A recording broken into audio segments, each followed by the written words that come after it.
La parole est à présent Monsieur Stéphane Peu pour le groupe Gauche démocrate et républicaine. Merci Madame la Présidente. Ma question s'adresse à Monsieur le ministre de l'Économie et des Finances. Le Stade de France fait partie de notre patrimoine national. De la Coupe du Monde de foot 98 aux Jeux Olympiques Paris 2024, le Stade de France a permis à notre nation de rayonner en accueillant à Saint-Denis les plus grands événements sportifs et culturels. Mais son avenir inquiète. Dès 2018, Édouard Philippe, Premier ministre, s'était engagé à préparer avec soin le futur pour éviter à l'État, comme en 1995, de signer un contrat mal ficelé et coûteux pour les finances publiques.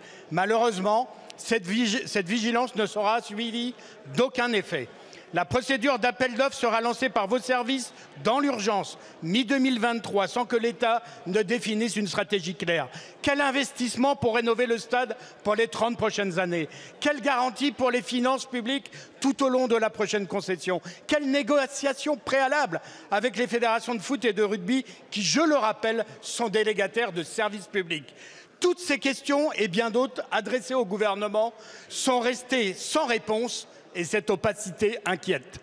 C'est dans ce contexte que nous apprenons que l'État a décidé en catimini, entre la démission de Michel Barnier et la nomination de François Bayrou, loin donc de la gestion des affaires courantes, d'engager une négociation exclusive avec l'un des candidats.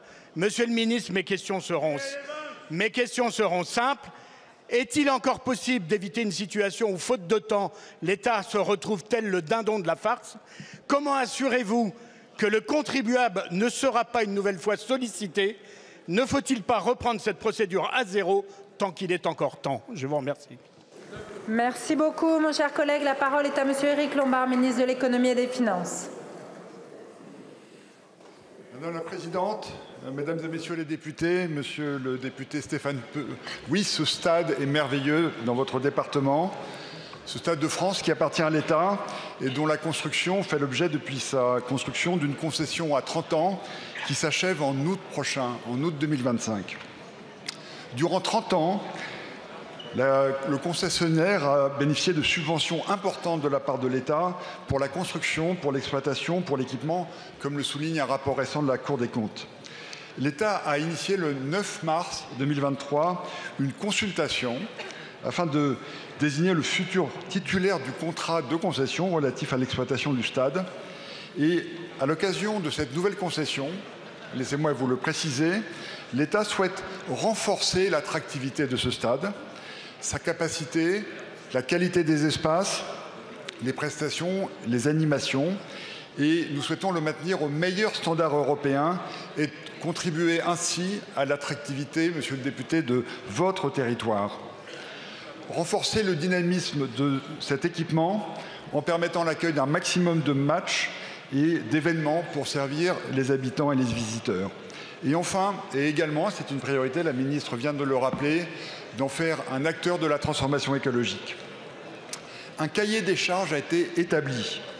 Il comportait le programme d'investissement et des obligations nécessaires, notamment celle d'accueillir prioritairement les matchs de la Fédération de rugby et de la Fédération de football, ainsi que les grands événements sportifs internationaux.